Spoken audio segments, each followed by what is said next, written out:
ఆరనీయుమాయి ఒడియం గుమ్మాడి ఒడియం ఎండనీయుమాయి ఒడియం ఎంతో సమయం. లా ఒక్కింత లేక కదరా ఒడియాలు పెట్టుకుంటున్నాను. ఇంకో పద్యం చదివా. అమ్మో సత్య టీ అడిగి అరగంట అయింది. మర్చిపోయి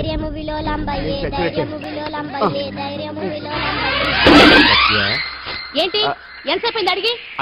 అంటే నీకు పప్పు సార్లు ఒడియాలు ఇష్టమని ఎంత కష్టమైనా పెడుతున్నాను. తాగు. ఏంటిది? కాఫీ అడిగితే టీ ఇస్తావా? అదే ఇందాక హాల్లోంచి టీ అని పిలిచావు కదా. నేను టీ అనలేదు, నువ్వు చెప్పింది వినపడక ఏమిటి అన్నాను. ఏమిటిలో టీ ఒకటే వినిపించి. చిచ్చి, పెళ్ళం ఆఫీస్కి వెళ్ళి కష్టపడొస్తుంటే అన్ని అమర్చి పెట్టాలని లేదు. ఇంట్లో ఉండి పీకే పనేంటంట. మా వాళ్ళు నీకిచ్చి అనవసరంగా నా గొంతు కోసారు. యాక్చువల్ గా డైలాగ్ నాది కదా. అన్నయ్య గారు, అక్కయ్య గారు ఒకసారి ఇలా వస్తారా? వస్తున్నా అక్కయ్య గారు. ఏంటి అక్కయ్య? అన్నయ్య గారు ఒక కప్పు కందిపప్పు ఉంటే ఇస్తారా? దాన్నే భాగ్యం కందిపప్పు కప్పు కూడా ఇచ్చేస్తాను. నువ్వు రాత్రి చక్రవాదం సీరియల్ చూసావా? మా ఇంట్లో కరెంటు వస్తే కదా అన్నయ్య గారు చూడడానికి. మరి మీరు? ఏం జరిగిందంటే చచ్చాక తలకాయ పొడి వస్తే అమృతాంజన్ రాజు పిల్లని పడుకోబెడితే 10 అయిపోయింది. ఇంకెక్కడ చక్రవాకం? అన్నానని కాదు గానీ ఏ మాటకు ఆ మాట అన్నయ్య గారు. మీలాంటి భర్త దొరకటం వదిన అదృష్టం. ఇందా కందిపప్పు కదా అడిగా, మర్చిపోయాను. అయిపోయింది. లేదు కొంచెం ఉంటే పప్పు సార్ పెట్టేశాను. అక్కయ్య గారు దీనికి కందిపప్పు కాదు గన్నేరు పప్పు ఇవ్వాలి. నీళ్ళు వస్తున్నాయి. వదిన నా బిందు కూడా పెట్టి వచ్చేస్తా. అయిపోయావే. సెక్షన్ 151 ప్రకారం వారెంట్ లేకుండానే మూయించేస్తానే. నా మీద దాదాగిరి చేసినందుకు ఒక కేసు, నా కుటుంబం మీద పుచ్చి వంకాయ హత్యా ప్రయత్నం చేసినందుకు అటెంప్ట్ టు మర్డర్ కింద సెక్షన్ 307 ప్రకారం ఇంకో కేసు పెట్టానుకో, లాక్కోలేక పిక్కోలేక చేస్తావు. ఇదంతా నీ పెళ్ళాం దగ్గరికి అంటే అక్కడ చూపించలేక ఇక్కడ చూపిస్తున్నా అన్న. అవును, మన హరి లాయర్ కదా, ఆ విషయమే మనం మర్చిపోయాం. మనం ఏంటి ఆ విషయం ఆడే మర్చిపోయాడు. నీ మీద పరువు నష్టం వేస్తాను, ఈ కొట్టు లేకుండా చేస్తాను. నీ మీద రేప్ కేసు పెడతాను మామిడి తెలియకుండా. చూడు పండు, నువ్వు నాకు పని చేసి పెడతావా? రోడ్డు పసడి ఏమైనా చేసి పెట్టాలా? కాదు, కేసు వాదించాలి. కేసా? అవును కేసే, అది నువ్వే వాదించాలి లాయర్ హరిశ్చంద్ర. ఏది మరొక్కసారి నాకు దానికి వినిపించిన పిలవ. ఒకసారి ఏం కర్మ, 100 సార్లు పిలుస్తా. Lawyer Harishchandra, lawyer Harishchandra, lawyer Harishchandra. కోర్టులో ముద్దాయని పిలిచినట్టు పిలిచినా గాని ఎంత ఆనందంగా ఉందో. పాండు, ఈ జన్మకి ఆనందం చాలు. నన్ను లాయర్ గా గుర్తించి మొట్టమొదటిసారిగా కేసు అప్పగించిన క్లయింట్ నువ్వు. ఎంత ఫీజు ఇచ్చి నీ రుణం తీర్చుకోగలను? ఏ బిర్యానీ వండి పెట్టడం తప్ప. అది సరే, నీకు నల్ల కొట్టు ఉందా? ఒడియాల మీద కాకులు వాలకుండా అదిగో అక్కడ ఏలాడేసింది.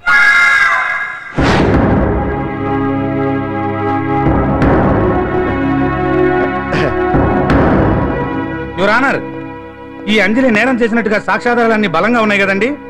అందుకే ఈ ముద్దాయికి బెయిల్ నిరాకరించవలసిందిగా కోర్టు వారిని కోరుతున్నానండి. మిస్టర్ హరిశ్చంద్ర,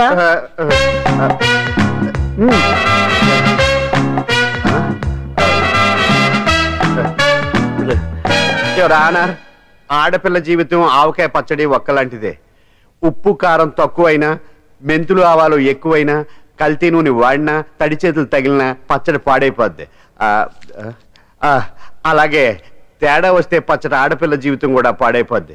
అందుకని ఆవకాయ పచ్చడిలో ఆడపిల్ల. హరిశ్చంద్ర, మీరు చెప్పదలుచుకున్నదేదో సూటిగా చెప్పండి. చూసి చెప్పానా సార్? అదే యువర్ ఆనర్, నిజానిజాలు నిర్ధారణ కాకుండా అమాయకురాలను నా క్లయింట్ ని దోషి అనుకోవడం తప్పు కదా సార్. నా క్లయింట్ నిర్దోషి అని నిరూపించుకోవడానికి నాకు కొంచెం టైం కావాలండి. అందుకని ఈ కేసు వాయిదా వేసి బెయిల్ మంజూరు చేయవలసిందిగా కోర్టు వారిని కోరుకుంటున్నాను. ఏంటి ఏంటి ఏంటి నువ్వు కోరేది?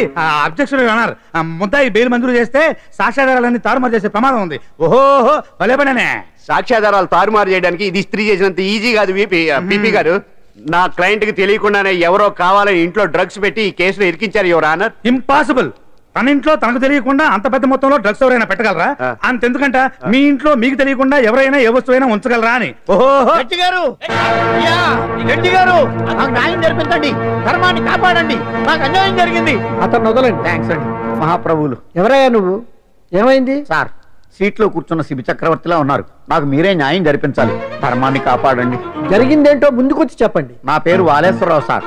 పొద్దున్నే మా చుట్టాల పని మీద కోర్టుకు వచ్చానండి. అప్పుడేమో నేను మెట్లు దిగుతున్నానండి, ఈ పబ్లిక్ ప్రాసిక్యూటర్ గారేమో మెట్లు ఎక్కుతున్నారండి.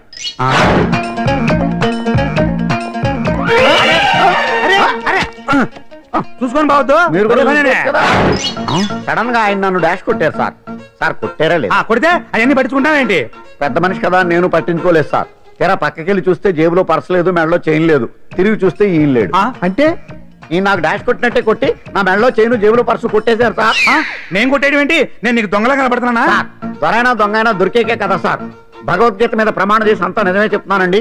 కావాలంటే ఆయన జేబులు చెక్ చేయండి. నాది black colour leather money purse అండి. మా చైన్ కి వెంకటేశ్వర స్వామి లాకెట్ కూడా ఉందండి. చూడండి సార్. ఓహో భలే పనినే. నీ వస్తువులు నాకాడ ఎందుకుంటాయి? కావాలంటే చూసుకోండి, చూపిస్తాను. చూసారా సార్, ఇవి నా వస్తువులే. కావాలంటే పర్సులో నా ఫోటో కూడా ఉండొచ్చు. చూడండి. అవును ఉందండి. Mister public prosecutor, what is this?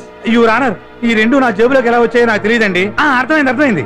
Dash కొట్టినప్పుడు ఇతనే నా జేబులో పెట్టుంటాడు. అంటే అవన్నీ మీరు కొట్టేలేదంటారు. భలే పనినే, ఇతనే పెట్టాడంటే. Thank you. Note this point your honour. Yes, you are correct. అవి మీ జేబులో ఎత్తనే పెట్టాడు. థ్యాంక్స్. క్షమించాలి యువర్ ఆనర్. సార్, కావాలనే నేను ఈ నాటకం ఆడించాను. పీపీ గారు ఒంటికంటుకున్న బట్టల్లోనే ఆయనకి తెలియకుండా అవి పెట్టగలిగినప్పుడు, ఒంటరిగా ఈ అంజలి ఉంటున్న ఇంట్లో తనకు తెలియకుండానే ఎవరో డ్రగ్స్ పెట్టే అవకాశం ఉంది కదా యువర్ ఆనర్. ఉంది కదా.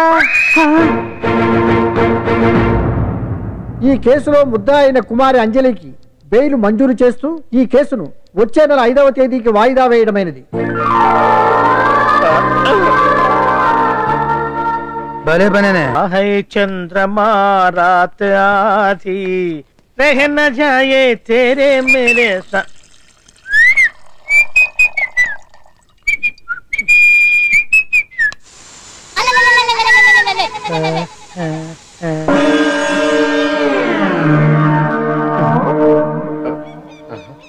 బాత్రూంలో చుట్టుములు చేయింది. కమ్మత్తుగా ఉంది. ఈ కట్లేది.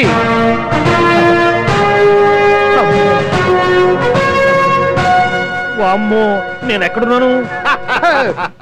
హైదరాబాద్ కి 5 కిలోమీటర్ల దూరంలో ఉన్న 175 కిలోమీటర్ల దూరంలో ఉన్న దండకారణ్యంలో ఉన్నావు.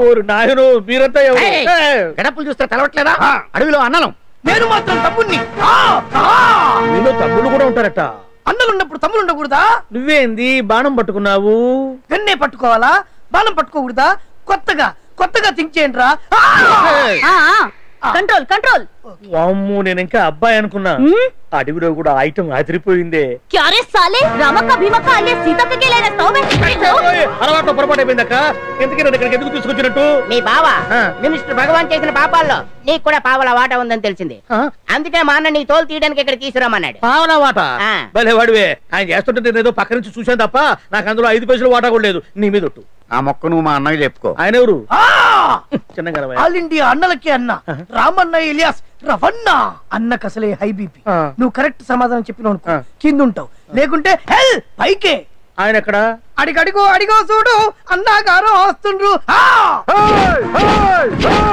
ఎక్కడ భూస్వామ్య మోకలు తాడిత పీడిత జనం రక్తం పీల్చే రాబందులవుతారో, ఎక్కడ నగారిన అన్నార్థుల గుండె మంటలు రాక్షస రాజ్యాలను అంతమొందిస్తాయో, అక్కడ రామన్న ఆలియస్ రవణలో కొన్ని వేల మంది పుడతారా. అన్న మాట్లాడింది తెలుగేనా? నాకు ఒక్క ముక్క అర్థం కాలే. డైలాగ్స్ అర్థం అవ్వక్కర్లేదు, ఎమోషన్ అర్థం అయితే నువ్వు తక్కువ తినలేదు. నువ్వు అనక్కర్లేదు. వీడే భగవాన్ బామ్మర్ది. ఏమంటావా? ముందు వీడి సంగతి చూసి ఆ తర్వాత వీడి సంగతి చూద్దాం. జనాల్ని మోసం చేస్తారంట. రేయ్, నీ తోడలుడు సర్పంచ్ సంపత్రావు చందాలు వసూలు చేసిన డబ్బు ఎక్కడ దాచాడు? వాడి బలం ఏంటి, బలహీనతలు ఏంటి, టోటల్ గా వాడి మూమెంట్స్ ఏమిటి? రేయ్ చెప్పరా. BP BP BP BP BP BP తెప్పించుకురా. ఇంత బీపీయా? నీకు తెలుసు చెప్పు. నాకేం తెలీదు. నిజంగా తెలీదా? నిజంగా తెలీదు. ఏమీ తెలీదా? ఏమీ తెలియదాడు నువ్వెందుకు